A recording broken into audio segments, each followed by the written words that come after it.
Emma from Concrete Gems Crochet, and I'd like to show you today how to make the treble stitch. Now people often shy away from taller stitches, so this is the US treble, so it is the UK double treble stitch. Tall stitches can be a bit scary, but they can make a really nice effect. So you can see in this motif here that I've used them to make this lovely flower pattern, and I've also used them in the corner stitches here, and they are really lovely. So I'm just going to show you how to do one. I'm going to start with chaining 4, which will count as a treble. Obviously when you do a US double stitch you normally chain 3, and that counts as a stitch, so we need to chain 1 extra to make it up to the same height. So then what I'm going to do is I'm going to yarn over twice. I'm then going to insert my hook into the stitch, yarn over and pull through. So you see we've got 4 loops on the hook there.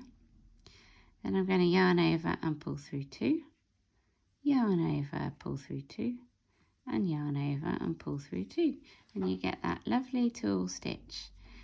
You need to be careful when you're doing it that you keep your tension fairly consistent. You don't want one big loop like this and then a tight small one like that. It doesn't look as good, so make sure you keep it consistent when you're making all of your loops. Okay, it's very easy to make them not, but just practice and you'll get the hang of it.